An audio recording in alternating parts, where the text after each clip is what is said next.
Dentro da série Instituto Gunnar Vingre, vamos estudar o livro de Ruth.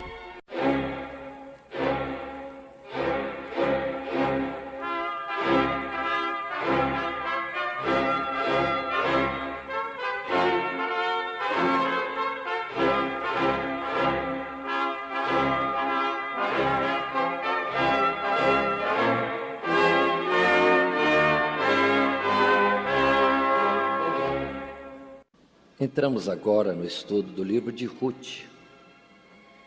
Este livro, intitulado o Ruth, vem mostrar para nós como uma jovem mulher moabita acaba sendo uma mulher que entra na genealogia do povo de Israel, vindo a ser, assim, a bisavó do rei Davi, e, consequentemente, encontrado, como disse antes, na genealogia não só de Israel, mas em particular do próprio Jesus.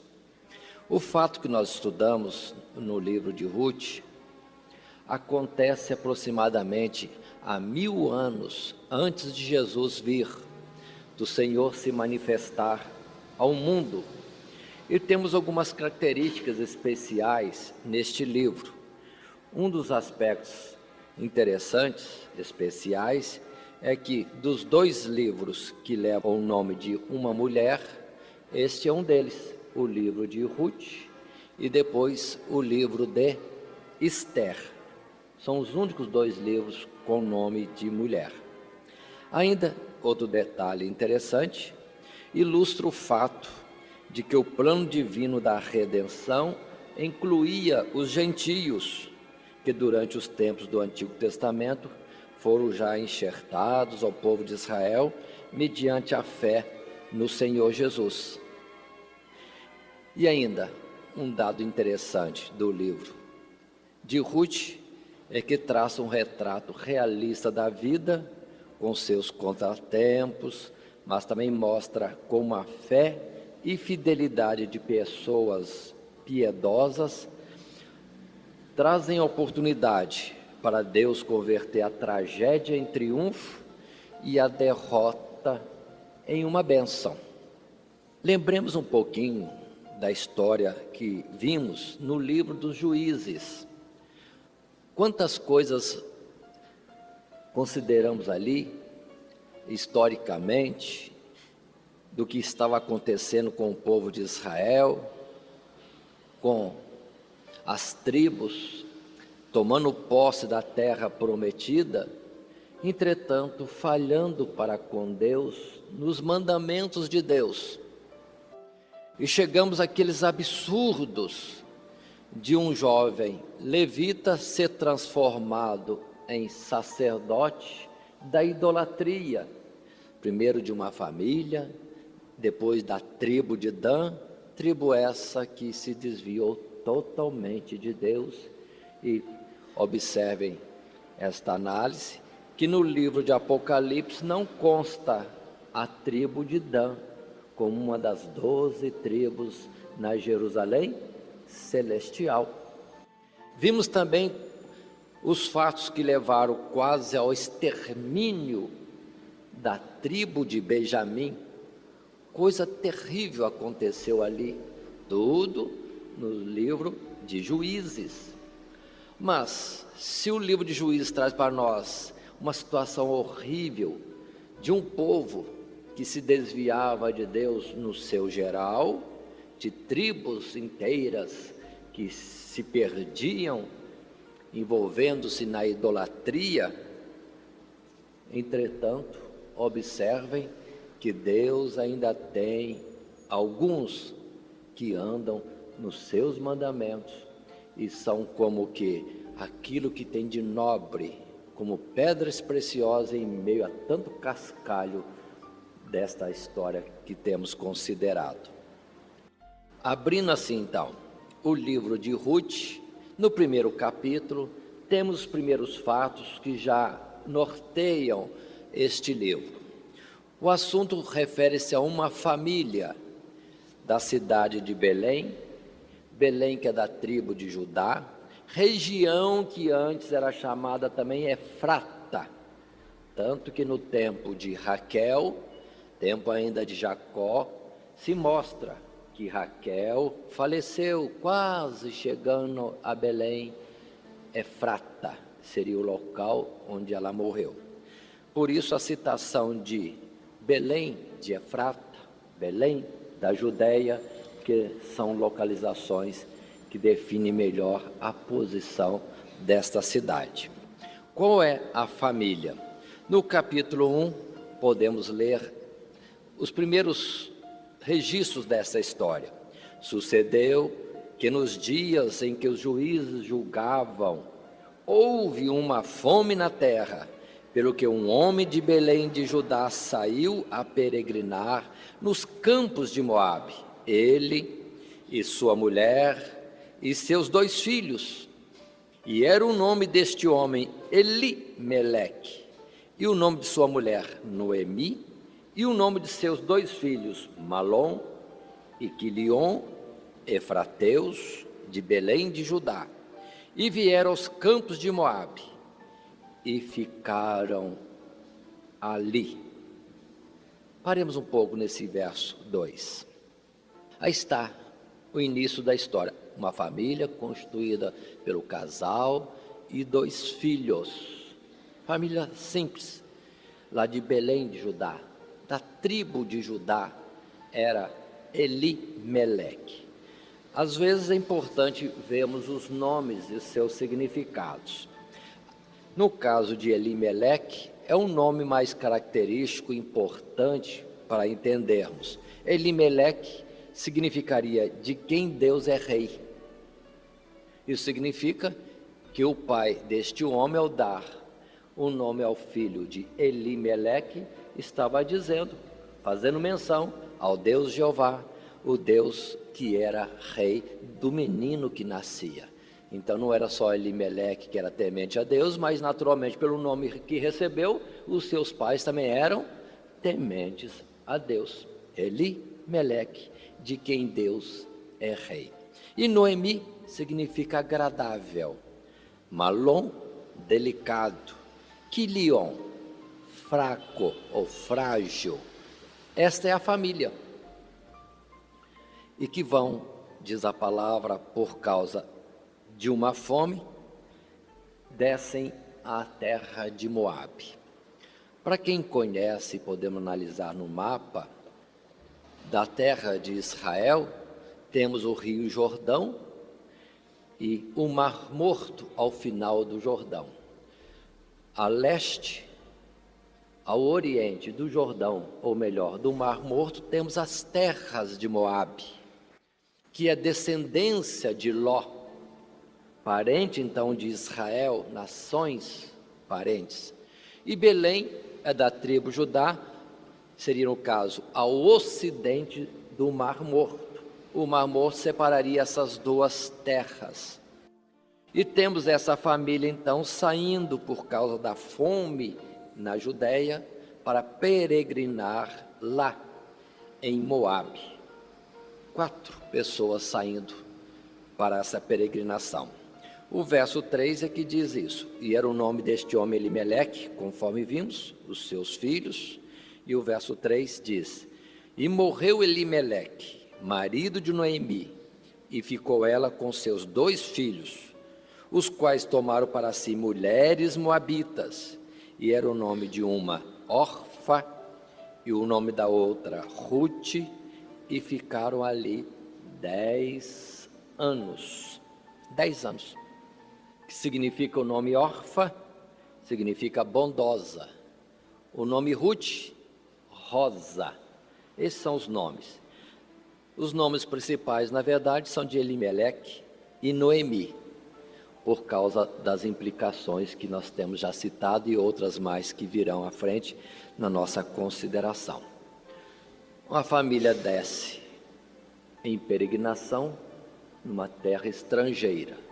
Os filhos se casam lá e vivem lá cerca de 10 anos. O verso 5 vai dizer que, infelizmente, morreram também ambos os filhos de Noemi, Malom e Quilion, ficando assim esta mulher, Noemi, desamparada dos seus 2 filhos e de seu marido. Encontramos agora a história nos mostrando 3 viúvas, uma judia e 2 moabitas. Interessante que nesses anos da vivência em Moabe, eles não geraram filhos, nem Noemi, nem as mais jovens noras de Noemi, não tiveram filhos. E segue a história, contando-se que a notícia, depois desses 10 anos, de que Deus já estava abençoando a Judéia, mandando frutos do campo, chegou aos ouvidos de Noemi. E ela então deseja retornar para a sua terra. E as suas 2 noras, como que 2 filhas fiéis à sua sogra, partem com ela para a Judéia, no caso uma terra estranha para elas, moabitas. Mas Noemi considera, não é justo eu levá-las embora. É melhor que elas voltem e fiquem em suas casas, junto às suas mães, e que Deus abençoe a elas, lhes dê maridos e tenham repouso, tenham descanso, considerando que, como que abençoando-as, que elas foram benevolentes, benignas para com ela, a sogra, para com os filhos no tempo da sua vida, e que Deus recompensasse a elas, dando também um outro marido da sua própria nação. Mas nós temos a palavra dizendo que as 2 não querem deixar Noemi de forma nenhuma. No capítulo 1 encontramos uma expressão nova também, verso 11.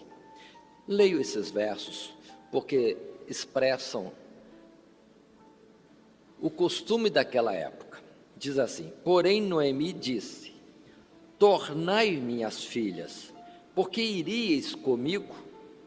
Tenho eu ainda no meu ventre mais filhos, para que vos fossem por maridos?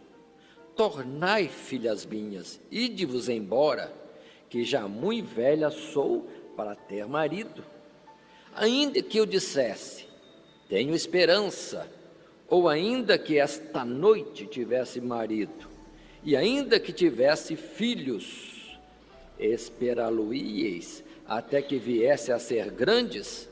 Deter-vos-íeis por eles, sem tomardes marido?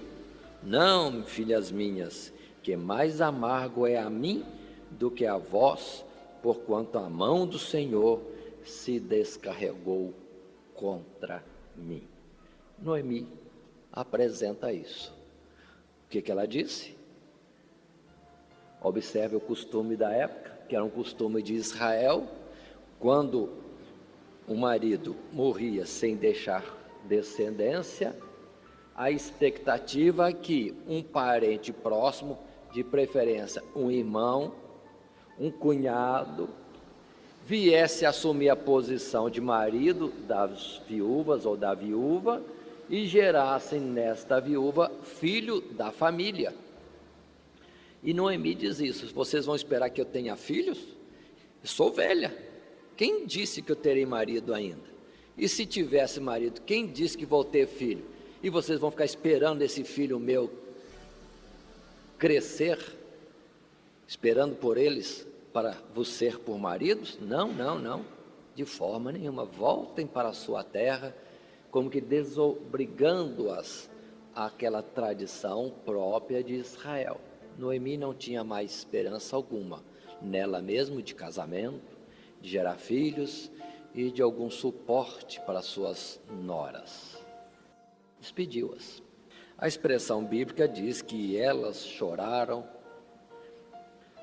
e não quiseram deixar de início, mas depois conta-se no verso 14 que Orfa por fim beijou a sua sogra e retornou para a sua família, para a sua cidade, para o seu povo. Mas Ruth não, se apegou a ela. A palavra que encontramos no verso 15 é a palavra de Noemi insistindo uma terceira vez com Ruth, dizendo assim, pelo que disse Noemi: eis que voltou tua cunhada ao seu povo, aos seus deuses, volta tu também após a tua cunhada. E o verso 16, encontramos aquela expressão bonita de Ruth, uma palavra que ficou gravada, que é citada constantemente em casamentos, em noivados, e como uma expressão linda de um apego, de um amor, de uma fidelidade, de uma nora à sua sogra. Ao dizer, leia o verso 16 e verso seguinte: disse, porém, Ruth: não me instes ou insistas para que te deixe e me afaste de ti, porque aonde quer que tu fores, irei eu, e onde quer que pousares à noite, ali pousarei eu. O teu povo é o meu povo, o teu Deus é o meu Deus. Onde quer que morreres, morrerei eu, e ali serei sepultada. Aí está a expressão desta nora, apegada à sogra. E observem que 10 anos que Noemi esteve em Moabe, já conquistou o amor dessas noras, e em particular, um apego maior de Ruth, que então, no caso, via maior esperança, nobreza e situação para ela de segurança, mas, observem, em Noemi, no seu povo, no seu Deus, do que? No próprio povo dela, Moabe, nos deuses dos moabitas ou na sua própria família. Esse foi o apego. E o bonito dessa história é isto, é que Noemi, até este ponto, está conquistando esta nora também para servir a Deus. Porque ela diz, o teu Deus é o meu Deus. Como foi o dia a dia, como foi o processo de evangelização, o testemunho de Noemi, não está registrado aqui, mas naturalmente conquistou a nora para si e para Deus também. Há algumas pessoas, alguns comentaristas, que fazem menção de Orfa e Ruth serem irmãs. Não devem ser irmãs, porque a citação que temos no verso 8 desse capítulo 1, e que leio agora, quando Noemi diz às suas noras, diz assim: ide, voltai cada uma à casa de sua mãe. Se cada uma vai voltar à sua mãe, então é sinal que cada uma tinha em separado a sua mãe. Não eram irmãs dentro desse texto de forma nenhuma. Continuemos.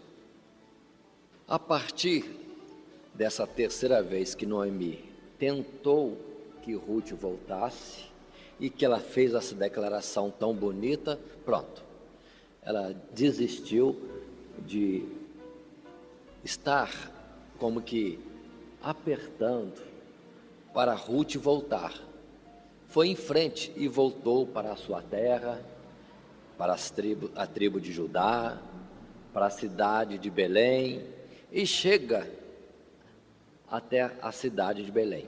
No verso 20, o povo da cidade, após 10 anos, a reconhece e chegam a dizer: não é esta por acaso Noemi? O que significa a palavra Noemi? Agradável. E mais no verso 20, Noemi insiste com aqueles que a conhecem, dizendo: não me chameis Noemi, chamai-me Mara, porque grande amargura me tem dado o Todo-Poderoso. E fala ainda: saí daqui cheia, marido e filhos, e voltei vazia. Deus descarregou a sua mão contra mim. Uma situação de fato ingrata, dolorosa, uma mulher que sai alegre com marido e filhos, buscando sobrevivência, e depois, que sobrevivência, se a perda é tão grande assim, perdendo marido, filhos. Ainda não estava muito atenta Noemi à companheira que Deus lhe proveu, e a companheira é Ruth, que depois vai se mostrar de fato uma pessoa muito chegada, pelo que Deus transformava toda aquela situação ruim em alguma coisa boa, porque Deus é mestre nisso, em trazer consolação, trazer compensação à vida de qualquer um. Termina o capítulo 1 dizendo que chegaram a Belém no princípio da cega, da colheita, das cevadas. Continuemos. Entramos no capítulo 2. Qual o dia a dia do povo de Israel? Observe que, saindo Elimeleque com Ruth de Belém, abandonou terras, deve ter vendido tudo aquilo e foi embora. E quando chega sem coisa alguma. Poderíamos considerar 2 viúvas pobres, desamparadas em Israel. O que é que Ruth faz? Mostrando que já conhecia a lei de Deus, do Deus de Israel, porque no verso que lemos aqui, capítulo 2, verso 2, diz assim: Ruth, a moabita, disse a Noemi: deixa-me ir ao campo e apanharei espigas atrás daquele em cujos olhos eu achar graça. E ela lhe disse: vai, minha filha. E em seguida diz: caiu-lhe por sorte o campo de Boaz, verso 3, que era da geração de Elimeleque, parente de Elimeleque. Uma pausa. Por que disse eu que conhecia a lei?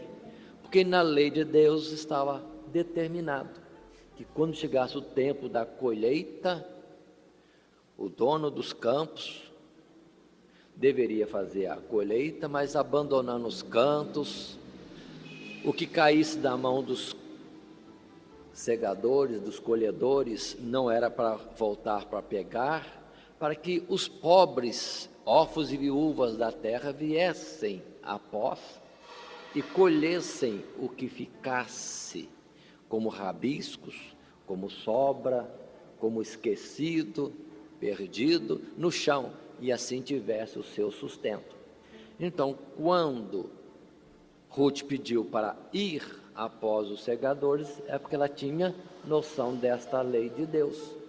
E lá está ela, fazendo esse trabalho, colhendo, indo atrás dos colhedores, vendo se caía alguma coisa, se esquecia alguma coisa, se deixava para trás alguma coisa, para colher consigo. E mostra a palavra que muitas outras senhoras estavam nesse trabalho também, de ir após os colhedores para ver se aproveitava alguma coisa. É quando chega Boaz, o verso 12. E este senhor da lavoura chega e dá ordens, ou primeiro, pergunta a respeito daquela situação. Eu disse verso 12, mas voltemos um pouquinho ao verso 4. Seria adequado salientar um ponto. Porque ele, como senhor da lavoura, chega ao campo e a sua saudação aos trabalhadores é esta: o Senhor seja convosco. Lembrando que esse Senhor não é Senhor, porque no original deveria ser Jeová. Jeová seja convosco, o Deus que é Deus de verdade, seja convosco. E os trabalhadores lhe respondem no verso 4, dizendo: o Senhor te abençoe. Ou seja, Jeová te abençoe, o Deus que é verdadeiro te abençoe. É quando Boaz percebe aquela moça, deve ter sido vamos dizer assim, observada por ser diferente no costume, nas roupas, alguma coisa, porque ele percebe quem é essa moça entre as outras moças. E a explicação é simples. Esta é Ruth, nora de Noemi, que veio acompanhando Noemi da terra de Moabe. E o verso agora assim 12, ele se dirige àquela mulher, dizendo para ela que ficasse ali, que estivesse junto com aquelas moças conhecidas, que seria protegida por ele, não usando essas palavras, mas disse isso, porque disse que tinha dado ordem para ninguém molestá-la, para ninguém perturbá-la, antes que Deus a abençoasse, e a expressão é essa: o Senhor galardoe, ou seja, recompense o teu feito, e seja cumprido o teu galardão, o teu prêmio do Senhor, Deus de Israel, sob cujas asas te vieste a abrigar. Então a notícia de Noemi, de uma nora que a acompanhava, de alguma história de benignidade, de atenção, cuidados, amor, apego de nora à sogra judia, ficou conhecido na terra. E Boaz soube e destacou isso. Você deixou sua família, deixou seu povo, não está escrito, mas naturalmente, deixou seu Deus e veio se abrigar debaixo da proteção do Deus de Israel. Que Deus então te abençoe por tudo que você tem feito e pelas suas virtudes. E assim que vem esse contato, e também de onde segue as outras palavras, como no verso 16, Boaz dizendo aos demais: deixai cair alguns punhados, verso 16, deixai cair alguns punhados, e deixai-os ficar, para que os colha e não a repreendais. E o verso 17 conta que a colheita desta moça chegou a 22 litros mais ou menos, ou seja, um efá. Uma expressão de medida daquele tempo, um efa, cerca de 22 litros. E vai então Ruth retornando ao fim do dia para a sua casa, para a sua sogra. Noemi já percebe a bênção e já exclama no verso 19, no final do verso, essa expressão: bendito seja aquele que te reconheceu. E depois em que também é explicado, contado a Noemi quem era o dono do campo onde ela tinha lavrado, quais as palavras, quais os cuidados, qual a atenção, a proteção do dono da lavoura. Foi quando Noemi disse também: bendito seja o Senhor, que ainda não tem deixado a sua beneficência, nem para com os vivos, nem para com os mortos. Disse-lhe mais Noemi: este homem, Boaz, é nosso parente chegado e um dentre os nossos remidores. Paremos um pouquinho para fazer um comentário. É um romance, chega a ser um romance, mas tem detalhes que às vezes precisa estar captando. Primeiro, de que Boaz já tinha notícia daquela moça, sendo uma senhora virtuosa em todas as demais qualidades. No verso 8 desse capítulo 8, ele dirige-se a ela na expressão filha minha, mostrando que ele já devia ser pessoa adulta, no sentido não era jovem, moço jovem, aventureiro, interessado na moça diferente que chegou naquela região, mas ele vai tratar como quem está lidando com a pessoa a quem ele poderia proteger, abrigar e ser responsável por ela, como até mesmo uma filha minha, e vai seguir os fatos. Ainda mais um comentário: observe nesse quadro deste homem, Boaz, além da família de Noemi, também dos trabalhadores, que eles eram israelitas que estavam dentro da lei de Deus. A saudação, a confiança em Deus, o andar segundo a ordem, o mandamento de Deus na colheita. Observe, eles estão cumprindo direitinho. É como que um oásis no meio do povo de Israel, no tempo dos juízes, em que tudo estava tão difícil e que cada um andava segundo lhe parecia bem andar. Mas aqui temos uma família, uma cidade, um grupo de pessoas que estão andando direitinho naqueles mandamentos mínimos da parte de Deus. Não se fala de idolatria, mas de obediência à lei e do nome do Senhor Deus, Jeová, ser citado constantemente e ele ser a esperança e a confiança de todos eles. Bom, a história é essa, o quadro é esse. E segue-se os dias, segue-se a colheita da lavoura de cevada, termina tudo e vemos agora no capítulo 3 que Noemi já está atenta a alguma coisa. Verso 1, capítulo 3. E disse-lhe Noemi, sua sogra: minha filha, não hei eu de buscar descanso para que fiques bem? O que significa essa expressão? Noemi disse: eu vou procurar o seu bem. Como?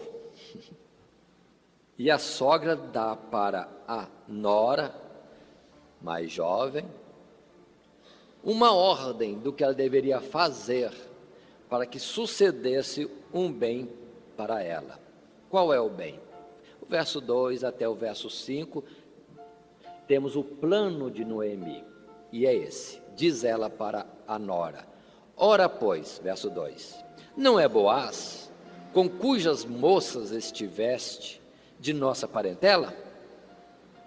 Eis que esta noite padejará a cevada na eira. Vamos explicar a palavra padejará a cevada na eira. Essa expressão padejar é o trabalho de separar os grãos daquilo que foi colhido da palha.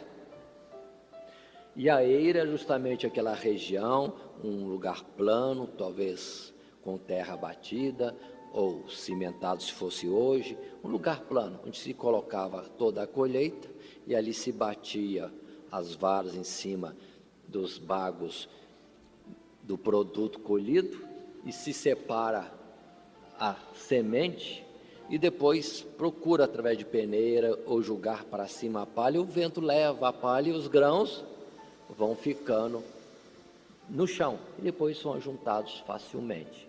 É o processo de limpeza do produto do cereal colhido. Isso chama padejar na eira.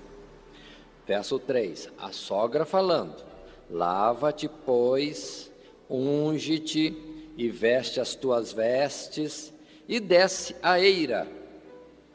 Porém, não te des a conhecer ao homem até que tenha acabado de comer e beber. E há de ser que, quando ele se deitar, notarás o lugar em que se deitar. Então entra, descobrir-lhe-ás os pés e te deitarás. E ele te fará saber o que deves fazer. E ela, Ruth, a nora, disse: tudo quanto me disseres, farei. Faremos. Lendo um fato desse, a gente pensa em uma situação que alguém está sendo leviano ou a sogra está sendo leviana.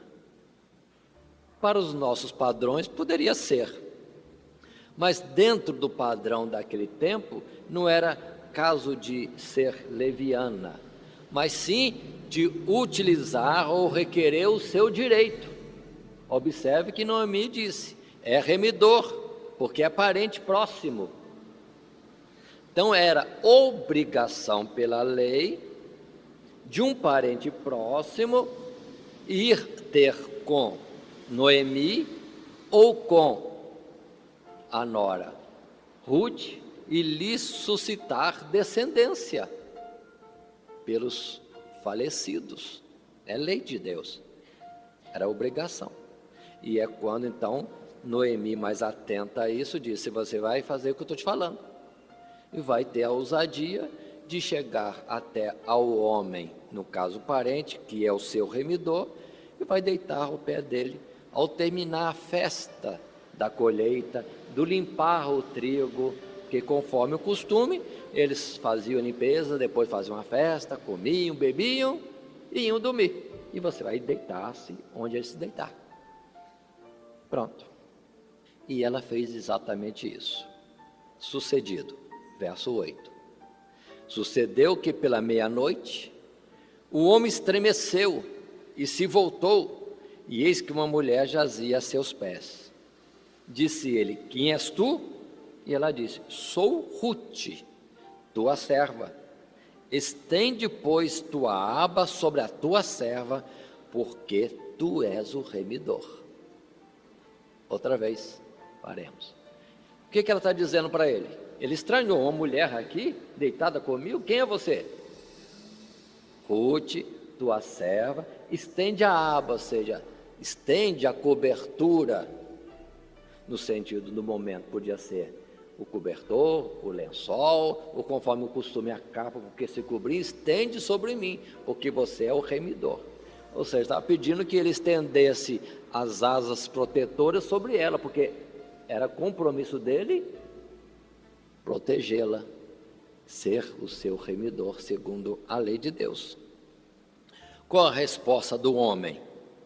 Aí vem o verso 10, e disse ele: bendita sejas tu do Senhor, minha filha, melhor fizeste esta tua última beneficência do que a primeira, pois após nenhum jovens foste, quer pobres, quer ricos.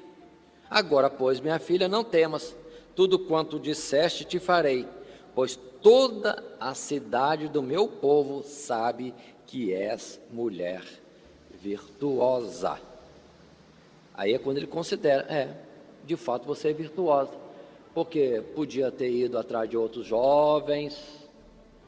Aí mostra que ele não era tão jovem assim, mas ele fez uma beneficência, continuou dentro do padrão bíblico, de que a nora deveria se casar com um parente, para gerar filhos dentro da família, no caso, família de Elimeleque, da tribo de Judá. Então ela está andando dentro dos princípios bíblicos.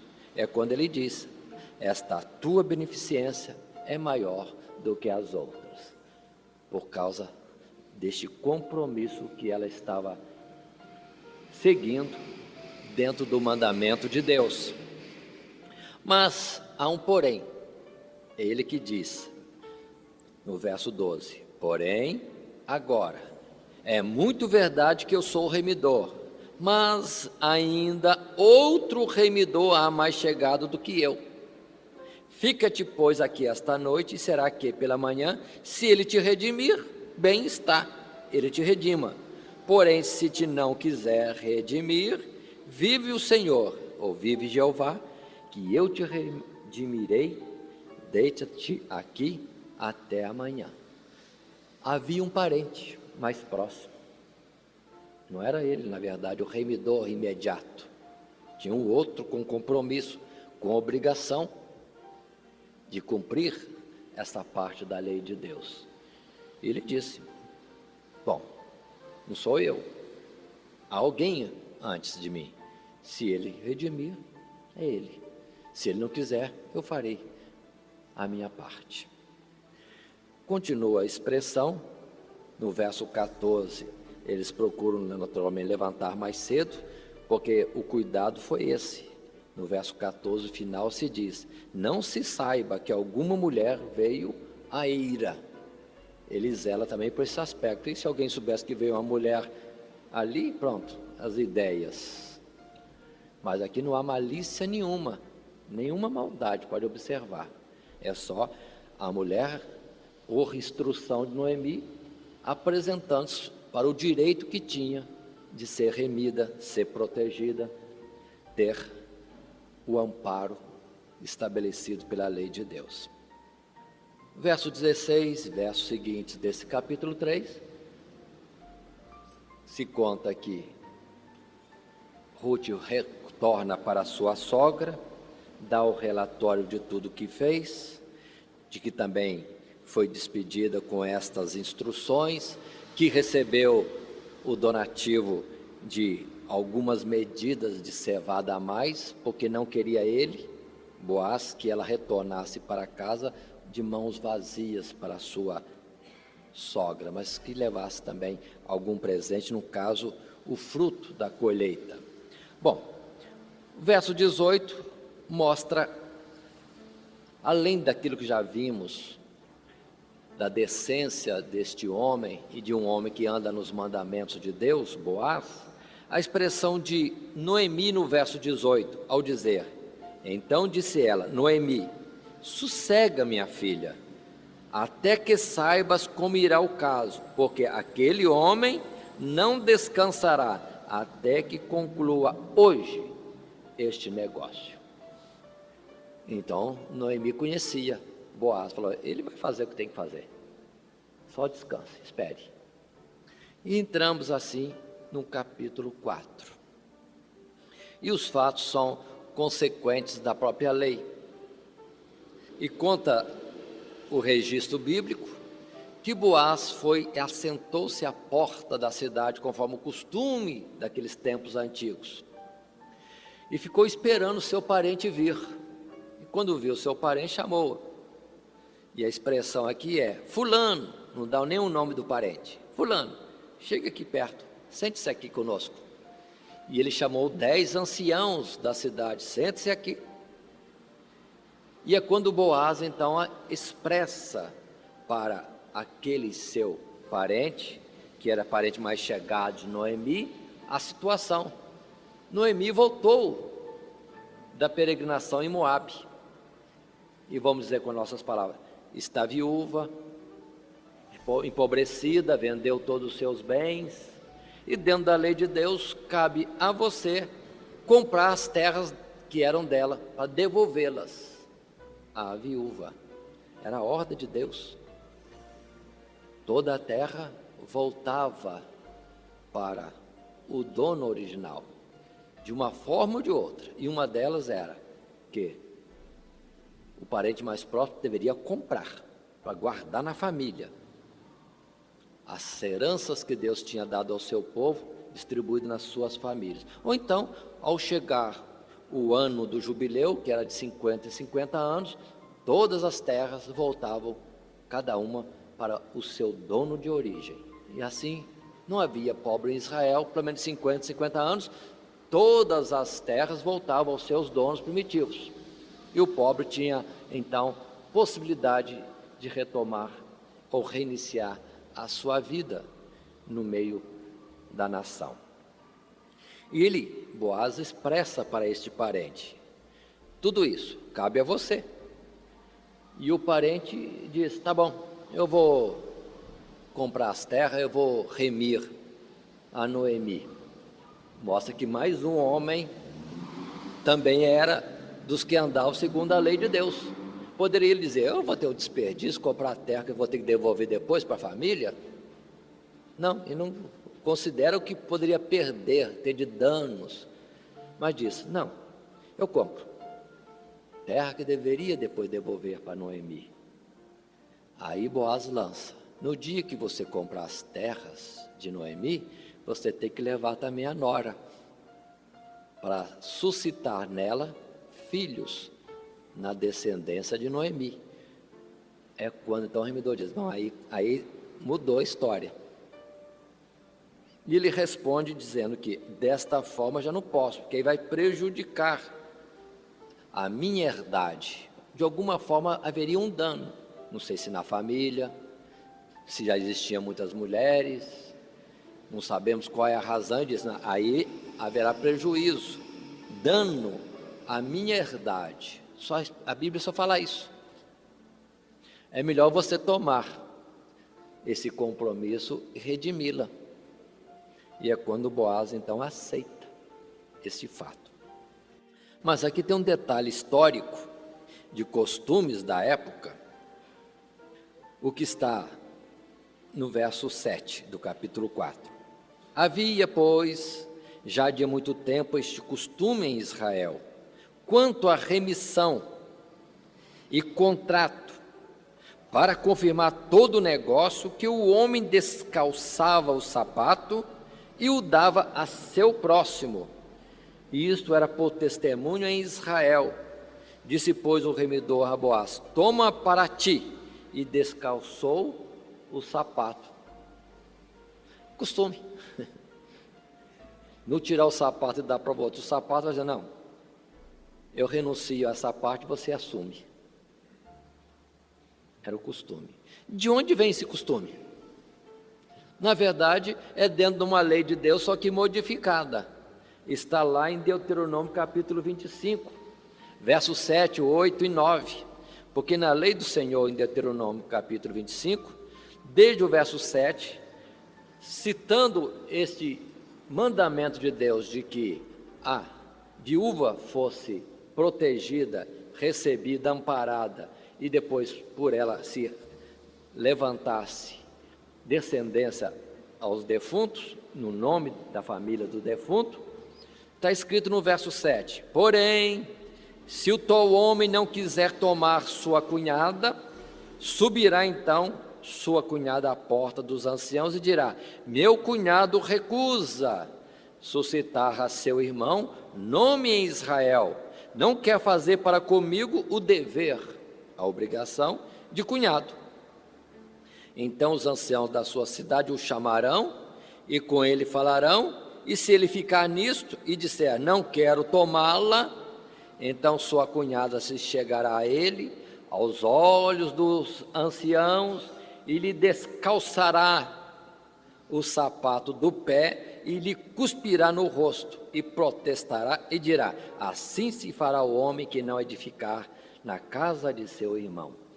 E o seu nome, diz o verso 10, se chamará em Israel a casa do descalçado. Então observe que o cunhado casar com a viúva era obrigação de lei de Deus. E se o homem não quisesse, a viúva podia chegar diante dele e desonrá-lo publicamente, no cuspir do rosto, dizendo que ele descumpria a ordem de Deus e não levantava, não suscitava descendência para o seu irmão. E aí detalhe, descalçar o pé. Naturalmente, muito era, vamos dizer assim, vergonhoso o homem levar uma ação dessa por parte de uma mulher. Então criou-se outro costume, se alguém rejeitava, renunciava ao direito, então que passasse a outro, tirando o sapato do pé, antes que a mulher fizesse isso e também o desonrasse publicamente. Então ele já passava o sapato para o outro. Você assume o compromisso que existe entre nós. Pronto, e assim aconteceu. Mas ainda, palavras que são bonitas. Aqui no capítulo 4, Boaz, que já estava com as testemunhas ali de lado, ele então diz para todos, vocês são testemunhas. O parente mais próximo renuncia ao dever ou ao direito de tomar as terras e a viúva, então eu assumo agora esse dever e esse direito, tomo as terras que eram de Noemi, tomo também a nora para suscitar descendência à família deles em Israel. Resposta do povo, dos anciãos da cidade, capítulo 4, verso 11, olha que bonito. E todo o povo que estava na porta e os anciãos disseram, somos testemunhas. O Senhor, Jeová, faça a esta mulher que entra na tua casa como a Raquel e como a Leia, que ambas edificaram a casa de Israel, e ate já valorosamente em Efrata, e faze-te nome afamado em Belém, e seja a tua casa como a casa de Pérez, que Tamar teve de Judá, da semente que o Senhor te der desta moça. Uma verdadeira profecia. Verdadeira profecia. Porque de fato de Boaz e aquela mulher estrangeira, moabita, viúva, vem uma sequência de gerações que culminam em Davi, e de Davi vai a Jesus Cristo. Aí está o bonito, mostrando mais pessoas no tempo dos juízes, que se tudo no aspecto geral estava como que uma terra desolada, de pessoas desviadas do seu verdadeiro Deus, ainda havia ali um grupo de pessoas andando num padrão estabelecido da lei de Deus.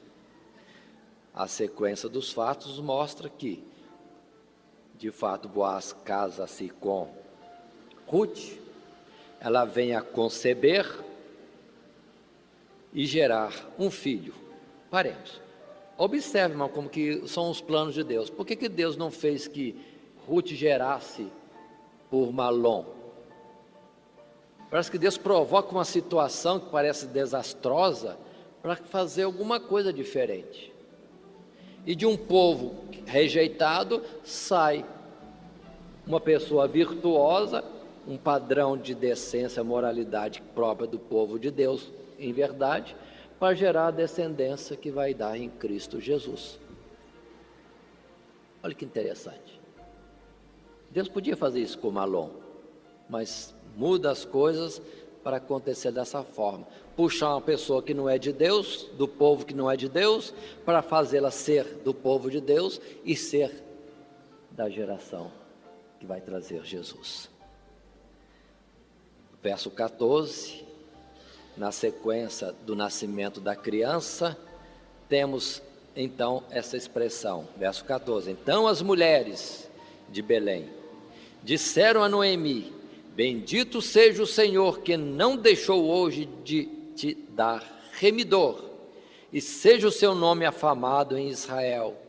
Ele te será recriador da alma e conservará a tua velhice, pois tua nora que te ama o teve, e ela te é melhor do que 7 filhos. Então, de fato, Ruth era virtuosa, já era notório em Belém de Judá, pelo que todo o povo da cidade abençoava esta mulher e a descendência que ela já estava tendo, e que também as gerações seguintes fossem assim abençoadas. Pronto.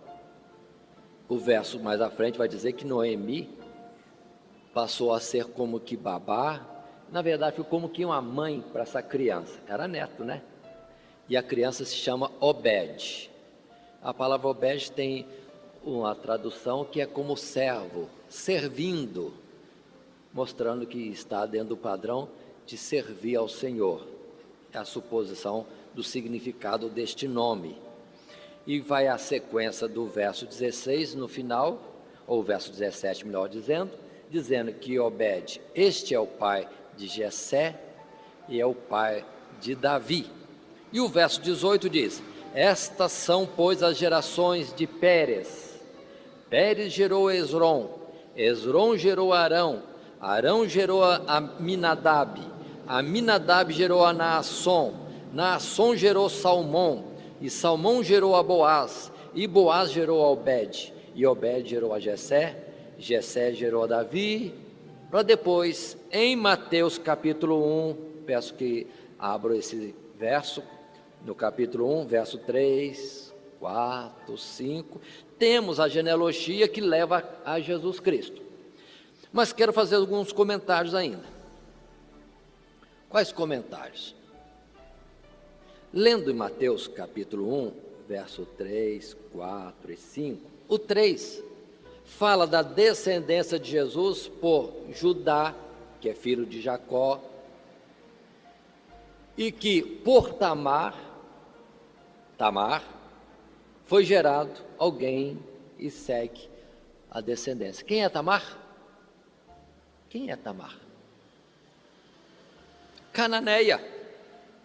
E foi tal qual Ruth.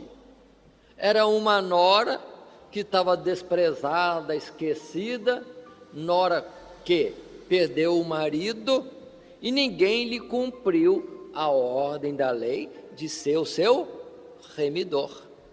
Foi quando ela usa de um artifício e coloca Judá em dificuldade, e vem depois o nascimento de Pérez, que é da descendência de Jesus. Observe, foi um caso de remissão também. Só que Tamar, em vez de pedir, não, colocou a situação que aconteceu a remissão. E veio Pérez, uma cananeia na descendência de Jesus. E agora, na história de Ruth, quem é que entra na genealogia de Jesus? Uma moabita. Parece que o Senhor provocou. Se observarmos com cuidado o verso 5, algumas traduções falam de Racabe, mas outras falam a palavra Raabe. Quem é Raabe na Bíblia? É aquela mulher que, na verdade, em Juízes se dá, melhor dizendo, em Josué, se dá um nome de prostituta. Mas nós já explicamos esse aspecto de prostituta na expressão bíblica. E a mulher Raabe foi aquela que recebeu os espias no tempo de Josué, escondeu os espias e que disse que estava vendo, entendendo que o povo de Israel era povo de Deus, que Deus tinha dado aquelas terras para eles e pediu proteção. E foi quando então essa mulher com a sua família é protegida. Josué, livro de Josué, estudamos isso. E diz a palavra lá em Josué que Deus deu casa, família a Raabe. E assim nós temos na genealogia de Jesus, Raabe, que era de Jericó, temos Ruth, que era moabita, e Tamar, que era cananeia. Olha que ascendência na vida de Jesus. Então, irmãos, a salvação que Deus trouxe ao mundo já está aqui expressa no livro de Ruth também e em toda a história, como um vínculo, uma sequência. Deus não está escolhendo alguém que seja do DNA, do sangue de Abraão, mas de pessoas que se chegam ao Deus Jeová, ao Deus que é o verdadeiro Deus, para o servir. Aí sim, são família de Deus, e está lá Jesus como o remidor de todo este povo. Gente que não era povo de Deus, e agora por Cristo Jesus, o remidor, são tornados legitimamente povo de Deus. É a história, é a linha que não se perde. Observe, de Gênesis, Josué, agora em Ruth, e vai sair depois em Davi, e Davi em Jesus, para falar a grande família dos que são dos lugares celestiais. Na sequência das nossas explicações, nós não falamos sobre o casamento com Moabita. Foi proibido por Deus que o povo de Israel se associasse, que houvesse casamento entre os povos que deveriam ser expulsos. Lembre-se disso. Não proibiu o casamento entre os povos como Amon, Moabe, que são povos parentes. Mesmo assim, estou justificando sem necessidade, porque anteriormente já falamos de Tamar, que era cananeia.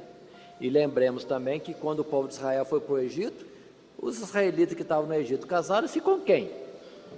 Guardaram a linha do casamento entre só os familiares? De certo que não, porque essa lei só veio depois, na conquista da terra de Canaã.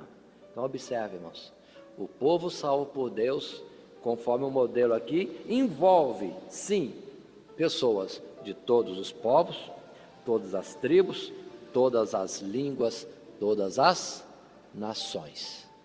Muito judeu ou muito evangélico hoje só faz menção do judeu como sendo o máximo. Não é.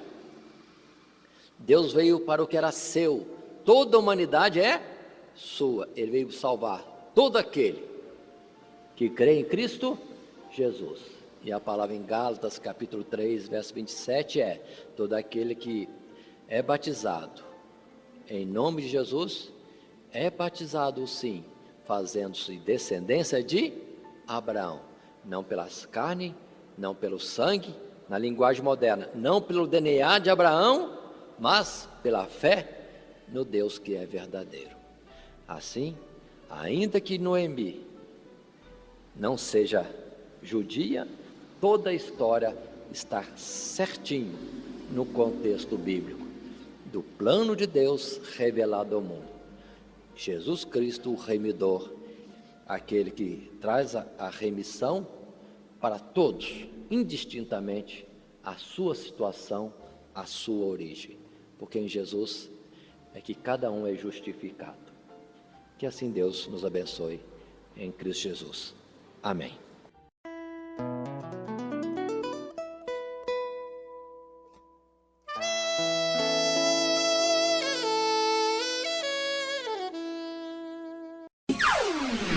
Todo dia, toda hora, muito mais prazer em ouvir. Radionete Grata Nova. Web Rádio, a qualidade que faz a diferença, cada vez mais necessária. Rede Grata Nova de Evangelização. Acesse nosso site www.horadadecisão.com.br. Hora da Decisão, tudo junto, sem acento.